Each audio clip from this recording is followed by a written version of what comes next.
J'ai jamais pensé faire du cinéma. J'ai voulu être une actrice de théâtre. Tout ce que je trouvais beau, il fallait le dire à voix haute. Et comme je partageais ma chambre avec ma sœur, et que souvent, quand je lisais dans mon lit et que je trouvais beau, je disais « Hey, tu dors ?» Elle disait « Oui. » « Ben non, puisque tu me réponds oui. Écoute ça. » Donc après, le deuxième stade, c'était de me mettre debout sur mon lit pour le dire. Et le stade rêvé, c'était d'être derrière le rideau rouge qui s'ouvrirait. Donc j'habitais à un endroit où il n'y avait pas beaucoup de théâtre, mais j'allais à l'opéra. Donc c'était l'essence même du théâtre, l'opéra. Tout est condensé en violence, en passion. Et je n'ai jamais pensé faire du cinéma. Mais c'est arrivé comme ça. J'ai passé plusieurs auditions, je me souviens. J'ai toujours été renvoyée des auditions. J'étais toujours trop quelque chose, ou trop moche, ou trop ceci, ou trop cela. Je me rappelle avoir passé une audition pour une James Bond girl, et où la casting director m'avait dit « Écoutez, vous êtes laide, mais vous ferez des choses beaucoup plus intéressantes que ça. » Donc j'avais dit « Bon, ok. » Et puis est arrivée Nina Companese, et qui m'avait proposé un rôle dans un feuilleton qui s'appelait Les Dames de la Côte, où il y avait des acteurs, une histoire, des passions. Et voilà, je suis rentrée là, et c'est en voyant Les Dames de la Côte que François Truffaut a eu envie de me distribuer dans La Femme d'à côté. Mais auparavant, elle joue un petit rôle dans Les Chiens d'Alain Gessua, où elle croise pour la première fois Gérard Depardieu. Il s'était créé un scandale autour de moi parce que j'avais quitté le plateau en volant une voiture parce que je ne voulais plus revenir. Et puis finalement, on m'a rattrapée le lendemain. Et je me souviens que j'étais comme une pestiférée. Personne ne me parlait puisque j'étais celle par qui le scandale était arrivé. Et donc j'attendais sur un banc avant de tourner la scène. Et tout d'un coup, il y a eu Gérard Depardieu qui est venu, qui s'est assis à côté de moi, qui m'a parlé. Il m'a dit « Tu viens d'où, toi ?» Et donc je me rappelle que je ne sais plus pourquoi je parlais du Limousin, lui il parlait de Châteauroux. Il me parlait pourquoi je ne faisais pas les rôles de Dominique Sanda. Et je me rappelle que je lui disais « C'est comme si vous demandiez à un chameau pourquoi il ne boit pas dans le désert. » Après avoir tourné dans le dernier métro, François lui a dit « Je voudrais te proposer ce sujet. » Et l'actrice, ça serait une fille qui s'appelle Fanny Ardant. Et que Gérard avait dit « Ah oui, la fille de Limoges. » François avait dit « Bon, je sais pas, oui. » Et puis voilà. J'avais reçu dans ma boîte aux lettres un synopsis de 11-12 pages et que ça m'avait fulguré. C'était tout ce que je croyais dans la vie. Donc j'ai toujours pensé que c'est vrai qu'on peut mourir d'amour, qu'on peut s'évanouir devant quelque chose qui vous broyait le cœur. Mathilde.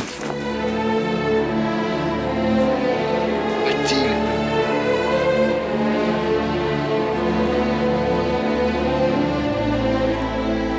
Mathilde.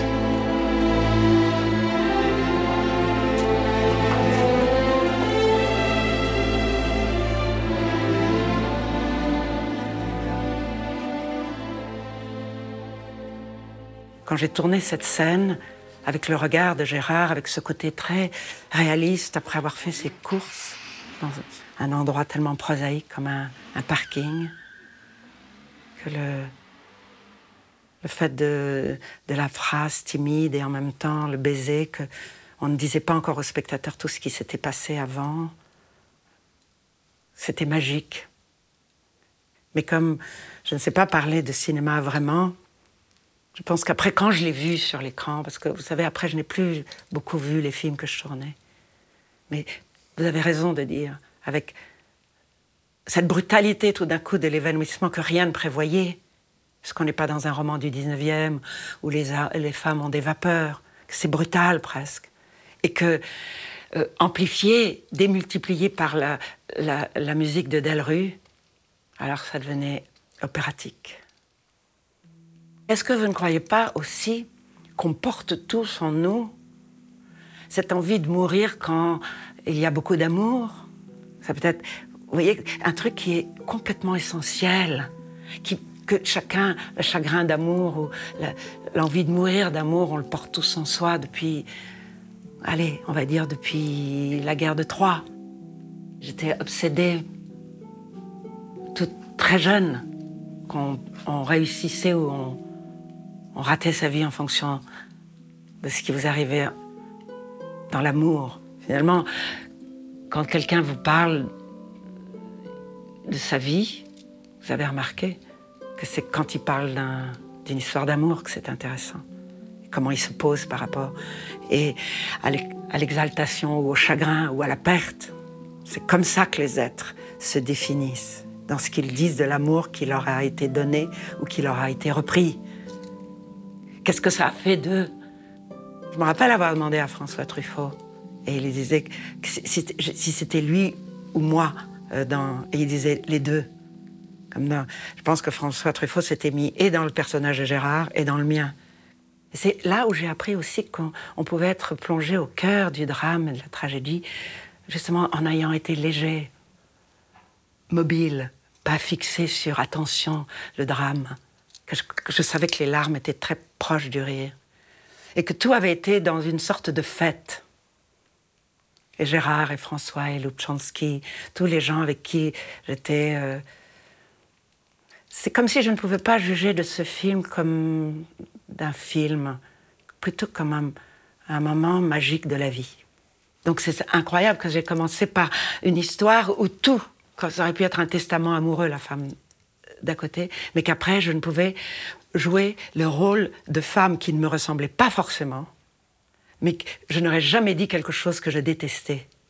Je pouvais jouer le rôle d'une femme qui serait l'ennemi public numéro 1, une terroriste internationale, mais si moi, je pouvais dire ce qu'elle disait, moi, Fanny, alors je disais d'accord. Alors que si on me donnait un rôle où je n'aurais rien pu assumer en mon âme et conscience, c'est pour ça que souvent je dis que je n'étais pas une actrice professionnelle. Que on flirtait toujours, pas forcément moi, mais ce que je croyais, ou ce que je voulais de la vie. La femme d'à côté avait donné envie à François Truffaut de tourner Vivement Dimanche, parce que quand tout d'un coup Mathilde va le retrouver dans la maison, je marchais le long d'un mur où on me voyait en ombre, comme ça, et ça donnait envie de faire ces comédies où on ne croit pas vraiment au couteau dans le ventre de la femme et tout ça, mais il avait dit qu'il avait été aussi beaucoup inspiré par The Big Sleep, où il y a une atmosphère, un charme, et que j'aimais beaucoup tourner avec Jean-Louis Trintignant, parce qu'il y avait aussi l'humour, l'insolence, le côté... Et qu'en même temps, dans Vivement Dimanche, il y avait plein de choses qui faisaient mal, sous ce prétexte de champagne. Vous allez vous rendre à la police? Non, je vais retrouver mon avocat à sa maison de campagne. Mais vous êtes complètement inconscient. Les routes sont bloquées et c'est impossible de quitter la ville. Je vais partir par la mer, c'est mon avocat qui a organisé tout ça. Écoutez, je sais pas comment vous convaincre, mais je vous supplie de pas partir. Je sais ce que je fais. Non. Ou alors emmenez-moi avec vous. C'est impossible. C'est impossible parce que vous me méprisez. Non, Barbara, je ne vous méprise pas. Eh bien, moi, je vous méprise. Et puis surtout... En tout cas, je vous aime. Ça crèverait les yeux même à un aveugle. Mais vous m'avez jamais regardée comme une femme.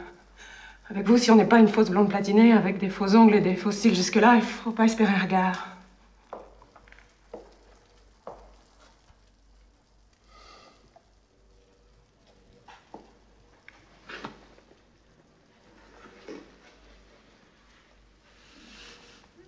Ce tournage a été fait avec... comme dans une cour de récréation, je dirais. Comme si tout avait été très écrit, les dialogues étaient très écrits. Petite équipe, là-bas à Toulon, du côté de la presqu'île de Gien. Vous voyez? C'est pour ça que je n'arrive jamais à parler de ces tournages, La femme d'à côté et de Vivement Dimanche, comme d'une façon cinématographique. C'était comme s'il y avait toujours une sorte de joie, avec la poésie de Nestor Almendros, qui avait ce romantisme. Il parlait des grandes actrices hollywoodiennes, il disait que c'était bien de toujours laisser un peu de le visage qui est luisant. Il avait jamais l'air d'être prêt, et il était tellement dedans. Jean-Louis Trintignant devait me donner une claque, et qu'il voulait pas. Parce qu'il disait, non, je ne vais pas donner une claque à Fanny. Mais non, juste une petite claque, disait François Truffaut. Et donc, c'était un mouvement de caméra où il devait me donner une claque, puis je faisais tomber toutes mes oranges, et Nestor Almendros devait, de la claque, tomber sur les oranges. Donc, c'était plutôt délicat. Et quand Jean-Louis Trintignant a dit « Niet, je ne donnerai pas de claque », François a dit « Bon, ben, c'est moi qui vais la donner ». Et donc, je me rappelle que c'est très difficile de recevoir une claque dans une comédie, parce que vous savez que la claque, c'est plus qu'une claque. Il y a quelque chose en vous qui fait que ça ébranle tout votre être.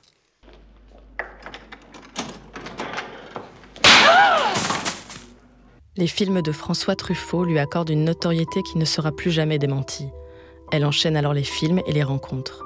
Celle avec Alain Resnais donnera lieu à 3 films. La vie est un roman, L'amour à mort, Mélo. Alain Resnais, c'est quand même, pour moi, quelque chose d'un pasteur. C'est pas le baroque catholique, c'est la rigidité. Dans L'amour à mort, Resnais m'a offert un rôle qui était à l'opposé de moi. Sereine, altruiste, généreuse, lumineuse, le contraire de moi. Mais qu'au moment où je parlais de ça, ça me passionnait. Autre rencontre importante, celle avec André Delvaux pour Benvenuta. Encore une histoire d'amour sulfureuse. Quand Delvaux m'avait raconté que c'était une femme qui faisait partie de la gentry belge et qui avait eu une histoire en dehors des liens sacrés du mariage et qu'il avait écrit d'abord ce livre d'une façon anonyme. Ça s'appelait La Confession anonyme. Personne ne savait que cette femme qu'on voyait dans les salons avait eu une passion insensée pour un magistrat. Donc c'était aussi, quand elle lisait ce cri, c'était que vous avez beau avoir été par des générations de bien-pensants, et je m'en fiche des conventions, et je m'en fiche de la société. Je dis haut et fort quelque chose que d'habitude on dit tout bas dans le confessionnal ou je sais pas où. Et qu'il y avait dans Gassman cette côté condottière, comme ça, qui me plaisait beaucoup. Il s'est créé entre nous un lien qui était le théâtre. C'était un passionné de théâtre. Et lui, il disait qu'il s'ennuyait au cinéma.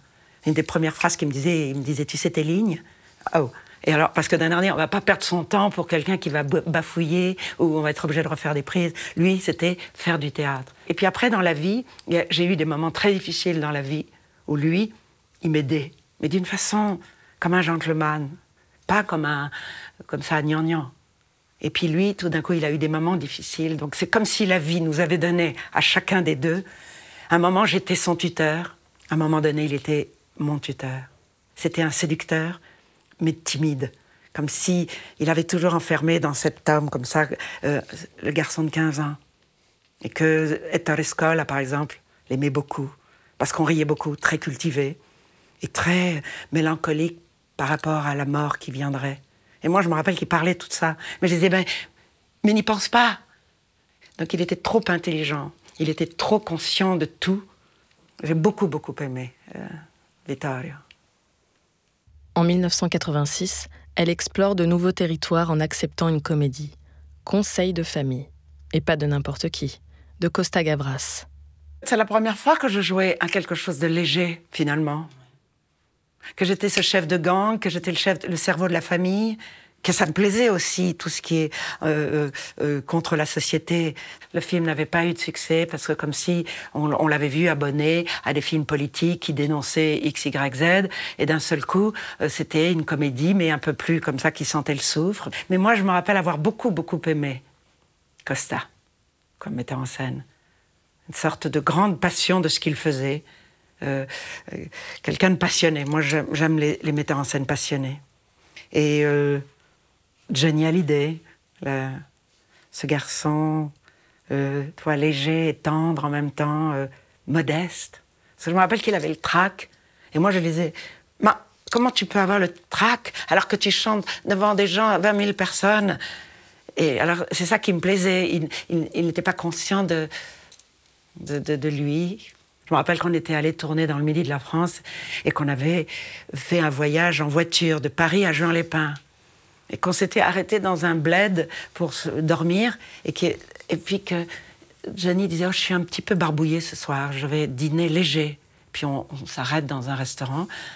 Tout le monde reste suspendu, sa cuillère au-dessus de sa soupe en voyant arriver Johnny Hallyday. Et puis la serveuse arrive, elle dit « Qu'est-ce que vous voulez dîner ?» Et lui, il a dit « Je voudrais des pieds paquets. » Mais alors qu'il n'y a rien de plus lourd au monde. La même année, elle est la femme mystérieuse du paltoquet de Michel Deville. C'est un exercice de style, un film de laboratoire selon elle, avant de retrouver Vittorio Gassman dans La Famille des Torrescola, avec lequel elle fera un autre film des années plus tard, Le Dîner. La vie est passée, les événements politiques, la famille s'est désagrégée, où il y a eu les mariages, les enfants qui ont grandi. Et qu'est-ce qu'on va faire de cette passion qui nous unissait, tu vois ? Et que c'était... Il y avait quelque chose de très mélancolique. Parce qu'en fait, Ettore, c'était quelqu'un de très tragique, très mélancolique. Dans La Cena, il y a plein de dialogues entre les gens à table, très drôles. Mais petit fil conducteur, le temps qui passe, ou le côté dérisoire de tout. Rien que des mensonges, de Paul Muret, est un beau film sur l'adultère, où Fanny Ardant réussit une fois de plus à nous emmener loin, dans une histoire d'amour. L'occasion aussi pour elle de tourner de nouveau avec un chanteur. Ah, j'ai adoré Alain Bachung, parce que c'est un homme timide, très pince sans rire, des phrases comme ça. Parce que je lui disais, je déteste qu'on dise la grande dame du cinéma en parlant de moi. Et il me répondait, mais vous êtes grande, Fanny, vous êtes très grande. Donc, un côté moqueur. Et quelqu'un qui n'avait pas été abîmé par le cinéma. Quelqu'un qui traversait comme ça avec sa personnalité, un peu comme un danseur de cordes. Très charmant. Et qu'il était simple. Donc ça, c'est très agréable de tourner. Parce qu'il n'y a pas, on ne sent pas l'acteur en face de vous. Avec le savoir-faire, le côté immédiat. Faites de moi ce que vous voulez. Donc ça me plaît beaucoup. Notre jeu troisième. Parfait.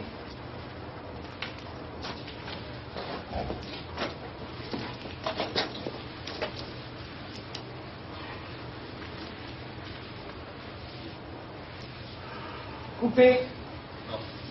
C'était dans l'ombre. Hein? J'étais dans l'ombre. Oui. Trop loin. Non, trop loin. Je pense qu'au moment où vous vivez avec un amour et que tout d'un coup, je sais pas, une sorte de coup de foudre vous emporte ailleurs, il faut que ce coup de foudre soit magique. Il faut pas que ça soit le côté minable, dégradant. Il faut porter cet amour que vous vivez malgré l'autre, qui soit quelque chose de... comme un soleil, et pas minable. Et que entre celui et celle qui sont en train de fabriquer l'adultère, il y ait un début, un milieu et une fin, mais voilà, comme un climax. En 1993, elle retrouve Gérard Depardieu pour Le Colonel Chabert d'Ivangelo. Moi, j'ai jamais eu une relation avec Gérard professionnelle. C'était comme si jouer avec lui, c'est comme si on continuait à être ce qu'on était dans la vraie vie. Là, dans Le Colonel Chabert, c'était différent parce que j'étais la femme méchante. C'était très fort, parce que ce roman de Balzac, il est très très fort. Et que Gérard, c'était un colonel Chabert fou. En fait, j'ai toujours pu dire que j'ai trahi ce rôle. Parce que moi, j'ai joué Rose Chapotel, la comtesse Ferraud, comme si elle ne le disait pas, mais qu'elle était toujours amoureuse du colonel Chabert. Mais pris dans sa nouvelle position dans la société, avoir épousé un pair de France alors qu'elle était une prostituée et qu'elle avait vécu les jours de la Révolution, etc., que ça me plaisait, en douce, de jouer celle qui aimait toujours le colonel Chabert. C'est insupportable d'être mal comprise par un homme. Il aurait dû ne comprendre que la façon dont je le regardais et ne pas s'arrêter aux phrases que je disais. Donc être méprisée alors qu'elle lui offrait son cœur, c'était désespérant. Elle fait partie de la distribution en 1995 de Par-delà les nuages, le dernier film de Michelangelo Antonioni. Et Antonioni, il ne pouvait plus parler. C'était... Wenders qui faisait la... Non. En fait, Wenders, il a été mis là par la production comme au cas où. Et en fait, Antonioni lui a dit « Vous serez le photographe de plateau ». Et qu'Antonioni a tout dirigé. C'est-à-dire, il ne pouvait pas... Mais vous lui disiez plus rapide, plus lent, plus doux. Et quand, finalement, on avait fait ce qu'il voulait, il était devant son combo et il pleurait. Et puis je me rappelle que, par exemple, il s'était élevé au bras de son secrétaire parce qu'il marchait doucement. Et on était à la Fondation Cartier et il m'avait forcé à... Mettons que le cadre était là et j'étais au milieu. Il voulait que je ne sois pas complètement au milieu. Vous voyez l'exigence, et qu'il n'avait cédé sur rien. Carrière en France, en Italie, mais aussi outre-Atlantique. Fanny Ardant accumule les grands cinéastes et les rencontres importantes. La même année qu'Antonioni, c'est Sydney Pollack, avec son remake de Sabrina de Billy Wilder. Non, il faut que vous sachiez que moi je parle l'anglais comme Arabic people, ou Russian people. Donc il a eu beaucoup de mal que je parle comme les Français qui disent I am very happy to be in Paris. Donc oui, il voulait Frenchy. J'aimais beaucoup Sydney Pollack. Il dirigeait les gens comme un acteur. Rapide, intelligent, pragmatique. Et je me rappelle que je jouais au théâtre en même temps, je jouais la musica de Duras, et que tout d'un coup j'avais dit je peux jouer au cinéma, mais je ne peux pas jouer de bonne heure. Et puis tout d'un coup était arrivée ma feuille de service où la voiture viendra vous chercher à 6h. Et je dis ah bah non, là on est... Et donc j'avais appelé la production pour dire dites à Sydney Pollack que ça ne m'intéresse plus de faire le rôle. Donc il y a eu comme une révolution. Pour les Américains, c'est impensable qu'une fille ne veuille plus faire un film parce que c'est de trop bonne heure. Donc ils avaient changé les horaires. Et je me rappelle que chaque soir, quand ils me disaient au revoir, Sydney Pollack, il me disait « Et dormez bien ». Elle va obtenir enfin la consécration en 1996 avec une comédie, Pédale douce, de Gabrielle Aghion. Ah, moi, mon rôle, il est tragique. Elle cherche l'amour, elle est seule. Moi, quand on m'a dit que j'étais comique, c'était pas ça. Moi, je pense que le comique de situation, c'est avec des gens qui sont presque au bord des larmes, où personne ne les comprend. Avec Tim Seat, Richard Berry, c'était les dialogues qui étaient très brillants, où c'était très impertinent à l'époque. Moi, je suis brune, je suis grande, Donc peut-être que c'était ça, peut-être que si j'avais été petite, ronde et potelée, blonde, peut-être ça aurait été différent. On trimballe quelque chose à soi. Parce que moi, j'ai toujours dit que je pesais 1000 tonnes, que j'étais pas une petite libellule. Et donc, je comprends qu'à partir du moment quand un metteur en scène vous veut, c'est pour tout, non? C'est pour ce qu'on dégage.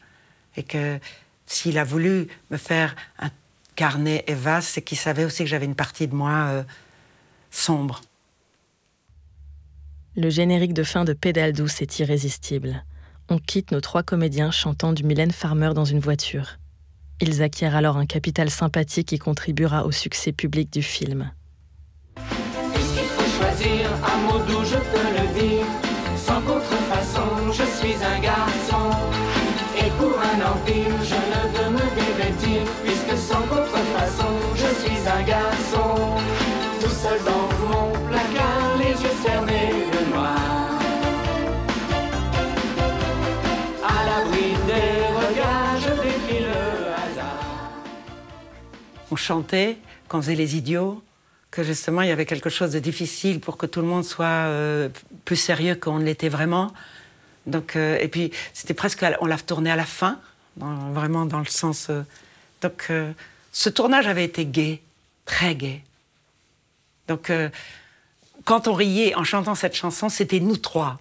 Richard, moi et Tim Seat. Et que chaque fois qu'on s'est revus, on portait en nous, quand vous avez dit ce capital, on ne nous enlèverait jamais ce moment où on avait tourné ce film ensemble. Elle obtient pour ce rôle le César de la meilleure comédienne.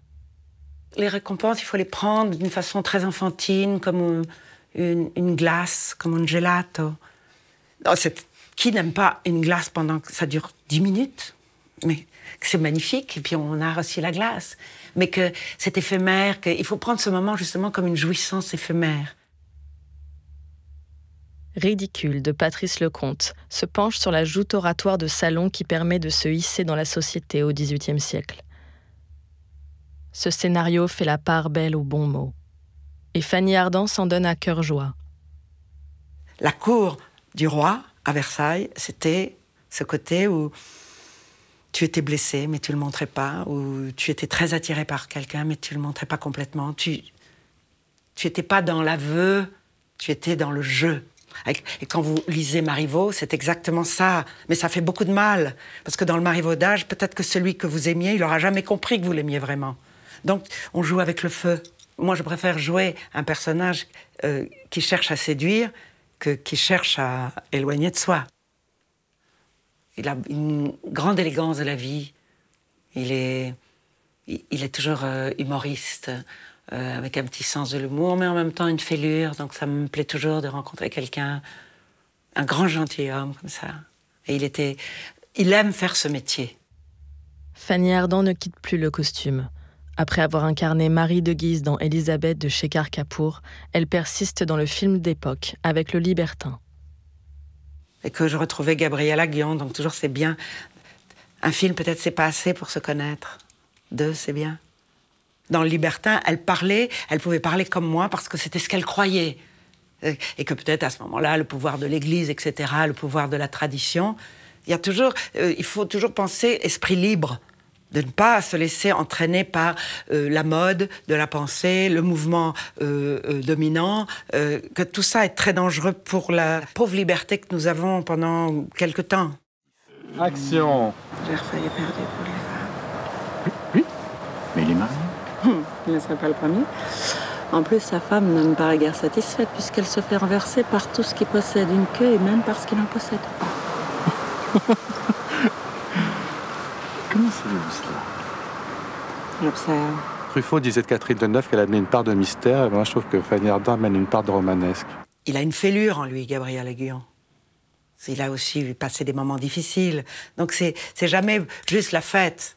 C'est dans la fête, mais tout d'un coup, il y a un coup de gong, où on sent que quelqu'un n'est pas complètement... tout est bien, la vie est belle. En 2000, elle livre une prestation extraordinaire dans Change-moi ma vie, de Lyria Begeja, où elle incarne une actrice dans le creux de la vague. C'est que je suis une actrice, et rien d'autre. Bon. Et maintenant, qu'est-ce qu'on fait? Je sais qu'on m'a oubliée. Je sais que j'ai plus 20 ans. Mais tu sais quel âge il avait, Mimoun, quand il a gagné les Jeux Olympiques? Alors, tu m'aides à reprendre la course. Je savais que je pouvais compter sur toi. Ça fait du bien de te revoir, Serge. Ça ferait du bien de rentrer à la maison. Aujourd'hui, si t'es pas top modèle, footballeur ou politicien mis en examen, pour décrocher un rôle, c'est pas simple. Le métier a changé, Nina. Monsieur Chevrier, vous avez Philippe Godot au téléphone? Oui, je le prends dans 5 minutes dans mon bureau. 8 ans. Qu'est-ce que ça file? 8 ans en Russie, ça doit être très long. J'étais pas en prison. Comment Vendré? Bien, je crois, ça me regarde plus. Si tu es dans le besoin, je peux t'aider, c'est pas un problème. Le temps de te retourner. Je suis venue voir mon agent, pas mon banquier. Ce que j'aimais dans le rôle, c'est qu'on le prenait dans ce moment de cette femme vulnérable.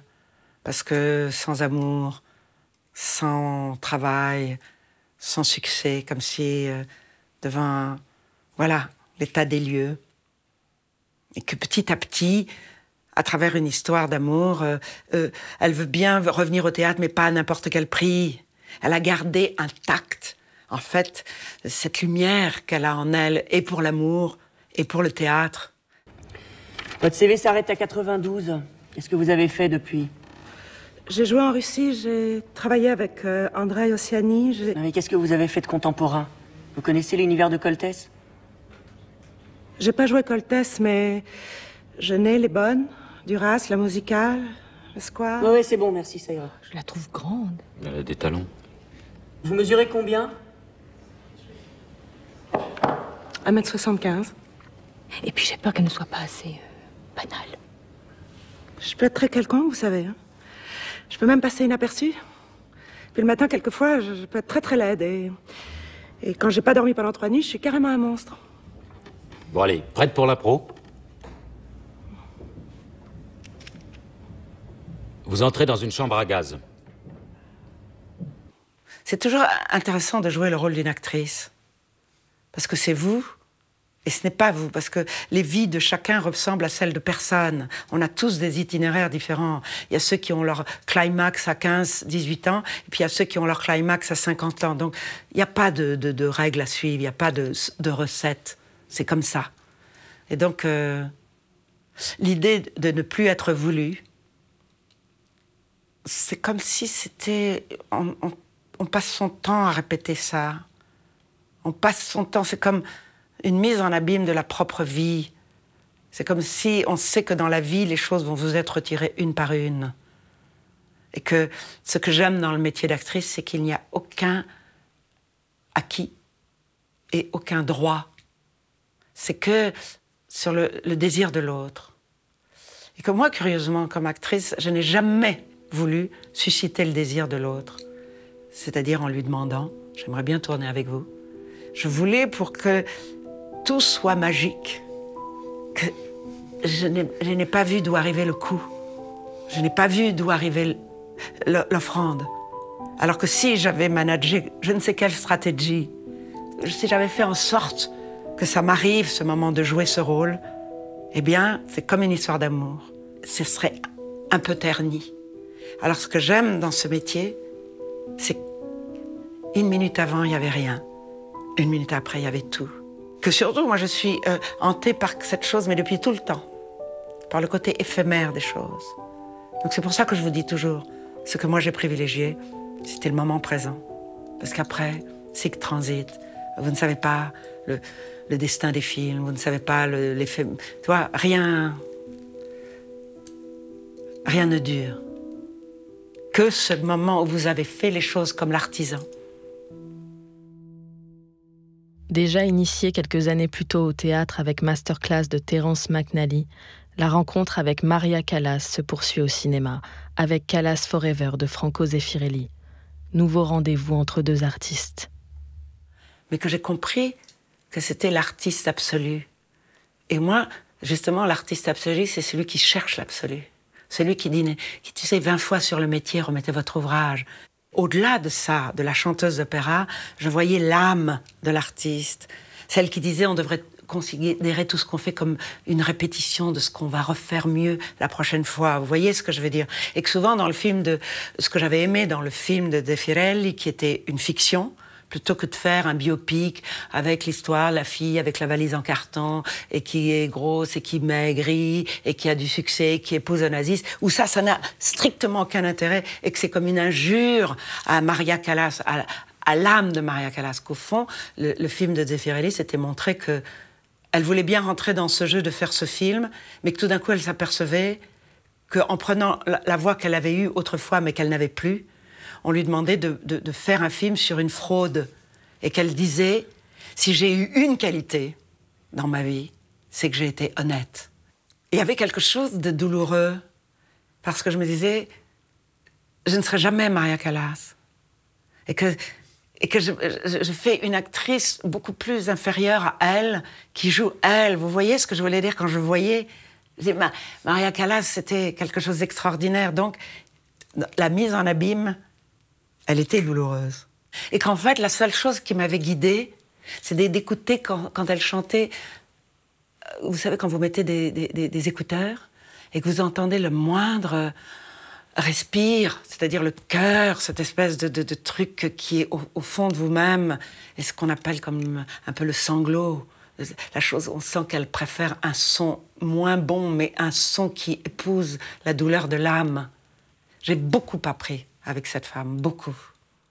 En 2002, elle rencontre le succès public avec 8 femmes de François Ozon.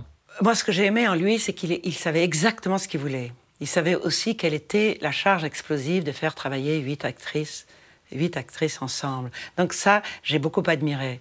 D'abord, j'aime, comme je vous ai dit, les gens passionnés, complètement dans ce qu'ils font. Donc, d'avoir prévu tous les détails, des vêtements, de tout. Les loges, et qu'il avait très bien maintenu une sorte de stratégie de la guerre froide. Tout avait été fait de main de maître. J'avais tourné avec aucune des actrices. Donc, c'était un plaisir. Moi, j'avais d'abord pensé que tourner qu'avec des femmes, c'était ennuyeux, ça manquait d'hommes. Puis, finalement, bon, ça avait été là aussi un exercice de style. Et qu'il avait été très intelligent avec moi, parce qu'au début, j'avais dit non, j'ai pas envie de jouer, il y a que des femmes. Et il m'avait répondu, je n'ai rien compris à votre lettre, est-ce qu'on pourrait se rencontrer? Et j'ai dit, ouais, il est intelligent. Et il m'avait retourné comme une crêpe. Et en fait, j'ai jamais regretté d'avoir joué ce personnage. Fanny Ardant est là où on ne l'attend pas, comme dans le film à sketch Paris je t'aime, où elle gifle Bob Hoskins, son mari qui l'entraîne à Pigalle dans un bar à prostituées, car il ne ressent plus rien dans sa vie sentimentale. C'est ça qui est magique dans le cinéma, c'est que vous vivez toujours des moments intenses. Par définition, un scénario, c'est mieux qu'il soit intense qu'ennuyeux. Donc, vous êtes projeté dans une seconde, dans quelque chose, de balancer un verre d'eau à quelqu'un et lui dire « Hey, do you feel that? I can't feel anything anymore. Do you feel that? » Et que c'était mis en scène par un metteur en scène américain qui s'appelait Richard LaGravenese. Et je me rappelle qu'au début, il était arrivé avec toutes les a priori. Paris, c'est dangereux. Pigalle, oh my God, etc. Il fumait pas. Il avait 2 gardes du corps. Et à la fin de ces quelques jours, on l'avait tourné en quelques jours, il était assis par terre. Il avait plus de siège avec son nom et il fumait comme un pompier. Je disais, that is Paris. Eh ben, à partir d'aujourd'hui, c'est moi l'auteur. Et c'est vous le drame. Tu cherches à me dire quoi, là? Ce roman, je vais le signer de mon propre nom. Après 7 ans de réflexion, le petit nègre peut peut-être enfin s'affranchir.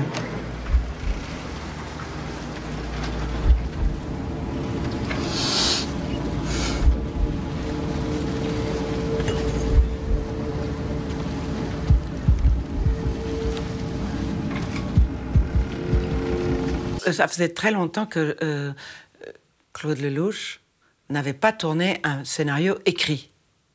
Parce que Claude Lelouch fait beaucoup d'improvisation. Et que là, ça avait été écrit.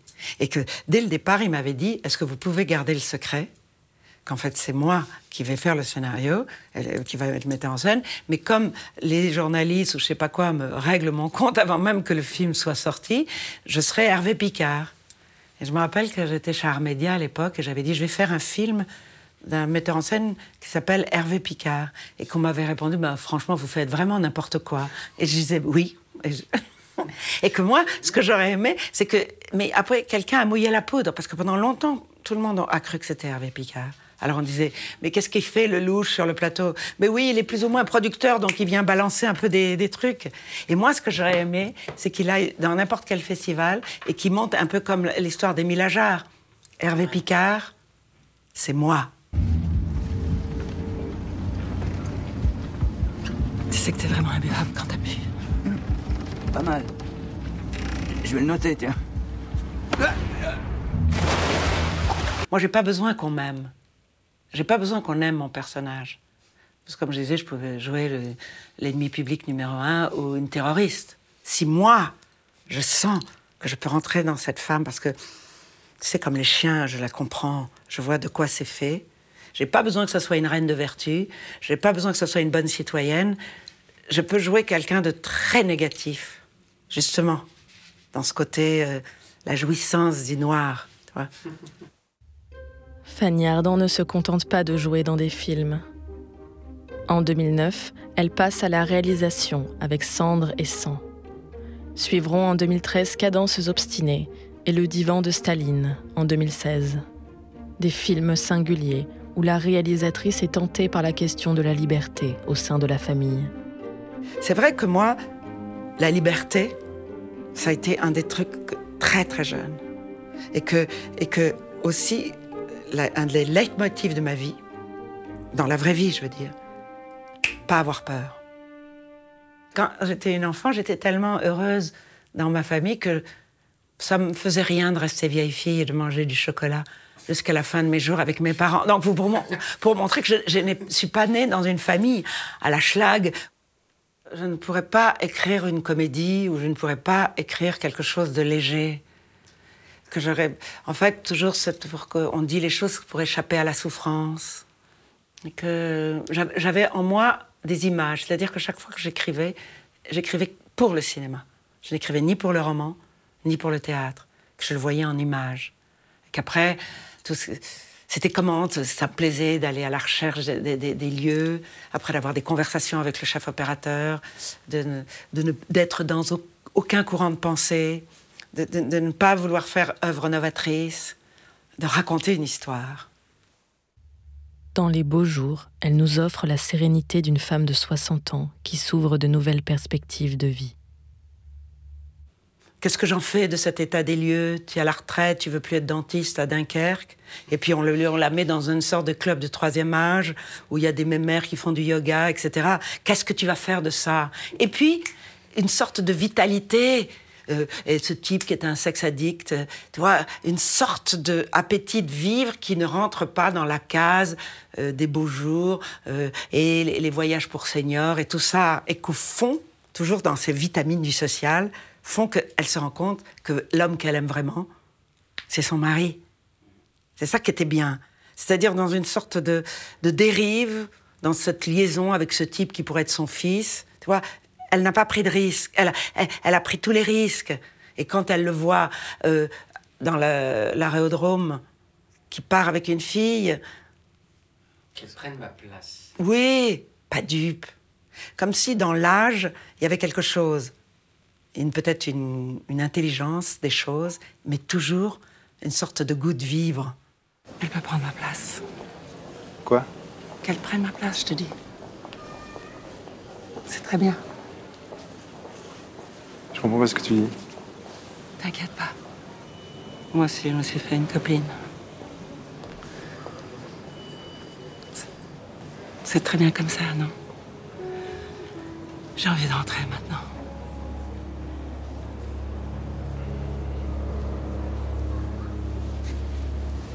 Je t'assure.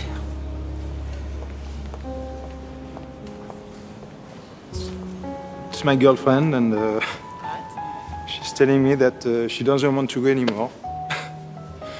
Maybe she wants to say that it's over, c'est ça? Arrête. So what should I do? What should I do? Tell me what...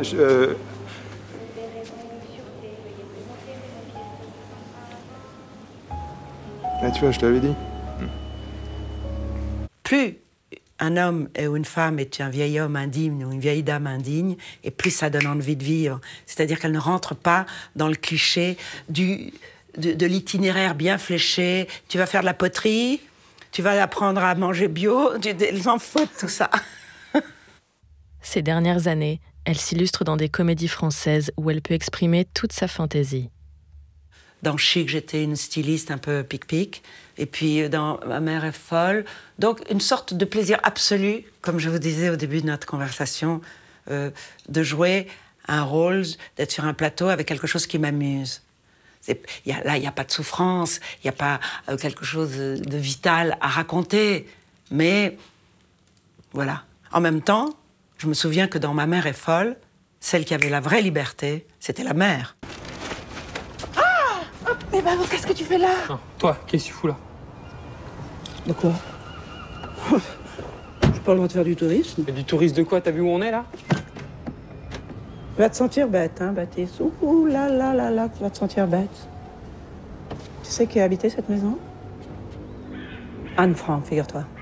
C'est là qu'elle a subi son martyre. Tu te fous de ma gueule, Anne Frank, c'était à Amsterdam. Oui, bah la vraie maison, elle était là. Hein? Les Allemands ont tout rasé. Pourquoi tu fais cette tête? Tu veux qu'on regarde sur Google? Arrête, hein. Mais c'était partout, les Allemands. Qu'est-ce que tu crois, hein? Looking for Jews. Et toi, tu viens m'accuser devant ce lieu sacré. Amsterdam, Rotterdam, bah c'est pareil. Fais-moi cette clé. Elle l'a écrit dans le grenier, hein. Ou peut-être même dans la cave, parce que parfois, ils étaient cachés dans la cave comme des rats. File-moi cette clé. Okay. Et la pauvre... Peut-être Anne et monsieur et madame Franck, on oublie trop souvent, hein. Monsieur et madame Franck, tu me prends pour un con ou quoi? Tu débarques avec tes lunettes de soleil, avec tes colliers de perles? T'es venu acheter des perles, c'est ça? Au salon de la perle d'Anne Frank? Non. Baptiste, t'interdis! Mais un de ses plus grands rôles vient en 2017, où elle joue un transsexuel dans Lola Pater, de Nadir Moknesh. On nous a beaucoup traîné dans la boue, parce qu'on a dit à Nadir Maknesh, comment avez-vous osé demander à Fanny Ardant de jouer un rôle qu'aurait pu jouer un transsexuel? Or, moi, c'était pas la transformation de l'homme devenu femme qu'on a vu plusieurs fois, la barbe, le chose, tout ce qu'on a vu.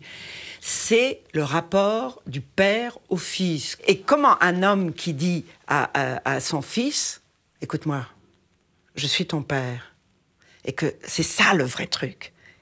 Et que je me rappelle que Nadir Maknesh m'avait dit une chose qui m'avait bouleversée, qu'il a perdu son père qui était tombé du haut d'un chantier quand il avait 3 ans, et qu'après il avait grandi à Paris, Nadir, et qu'il rencontrait beaucoup de trans sur son trottoir.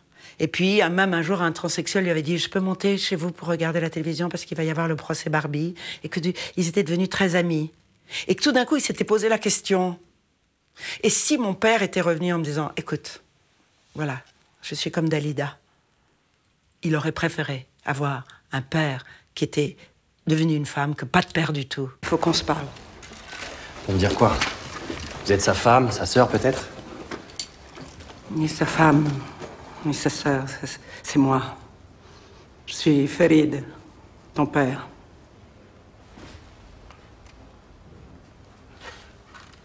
C'est une blague? Non. C'est pas une blague. Je suis ton père.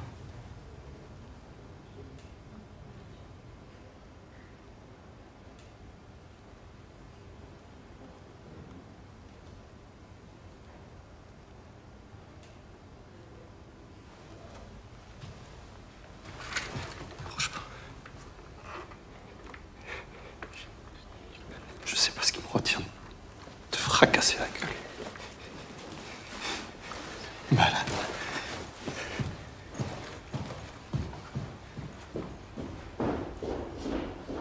Ce rôle, moi, j'étais libre, puisque toute ma transformation avait été faite. Et je me rappelle que, quand j'ai dû dire « je suis ton père », Toufi qui m'attendait au tournant, mon fils, en disant « waouh ». Et justement, et comme j'ai tellement aimé Nadir, qui a la douceur, l'intelligence, comme un sage helléniste, et lui, il me disait toujours « Fanny, la voix », parce qu'un homme, il peut se transformer en femme. Bon, moi, je me ronge les ongles. Mais il disait « pour une fois », on ne va pas faire une transsexuelle qui a des ongles de 15 km. Tu vois, il prenait des détails de moi. Parce qu'il disait, bon, elle se ronge les ongles, qu'est-ce qu'on peut faire? On va pas... Mais c'est ça que j'aimais, parce que... Et un jour, je me rappelle qu'il y a eu la sortie du film, que je n'ai pas vu, et qu'il y avait enfin une femme qui est venue m'embrasser, et qui était très émue. Et quand je l'ai prise dans mes bras, je savais que je prenais un homme dans mes bras, tu vois, et que ça me touchait incroyablement, parce qu'il y avait tout d'un coup il y avait l'émotion, la douceur de cette femme, et en même temps... Donc, tu vois, ça a été un truc pas anodin pour moi, d'avoir tourné ce film. En 2019, elle obtient le César du meilleur second rôle dans La Belle Époque. Un film sur un homme qui réinvente son couple en vivant une semaine de son passé. J'aime l'idée qu'on se batte pour l'amour, qu'on se batte pour renouveler... ce pacte d'amour, qu'il peut y avoir des violences, des erreurs, mais que ce que j'aimais, c'était la fin. Comment on sentait qu'ils avaient eu besoin, l'un comme l'autre, l'autre avec sa dérive, dans cette vie inventée et recréée, comme s'ils voulaient rester arrêtés aux années 70, alors qu'elle, elle s'était rendue compte qu'elle n'aimait que cet homme. Donc, je trouvais que dans une époque où on trouve que normal, les gens disent « mais j'ai bien le droit d'être heureuse, de refaire sa vie en piétinant », j'aimais l'idée que, presque prosaïque, presque d'autrefois, que ce que je vous ai dit, le contraire, c'est qu'un couple qui a traversé toute une vie, c'est beau qu'il continue. J'ai fait beaucoup de films, mais j'ai toujours fait les films parce que j'ai accepté parce que je les aimais. Ni pour des plans de carrière, ni pour l'argent, ni pour la gloire. Et donc, j'ai dit souvent moi aussi, j'ai fait des films pas bons, j'ai fait des films qui n'ont pas marché, mais je ne regrette rien. Parce qu'au moment où je les ai faits, c'était comme si je partais au tournage avec la fleur à la bouche parce que j'étais heureuse de faire ça. Sur ce plateau, j'étais heureuse d'incarner ce personnage. Alors, après, le film était raté. C'est dommage. Mais c'est pas essentiel. Moi, je pense que ce qui est essentiel, c'est le moment présent. Le moment où vous êtes là, et où vous, comme un artisan, vous faites les choses. Je voudrais préserver cette joie absolue d'être une actrice. Que ça reste complètement absolu. Mais que je pourrais même refaire des films que j'avais déjà faits dans une autre équation, faire quelque chose que je n'ai jamais fait, tourner avec des metteurs en scène avec qui j'ai déjà tourné. Moi, comme je vous ai dit, le sentiment précaire de tout ça fait que, voilà, les jeux sont faits. C'est comme si on m'avait donné encore un peu de vie et que, en remplissant-la de choses fortes.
Je peux très bien parler du film puisque je l'ai vécu. J'ai pas besoin de le voir.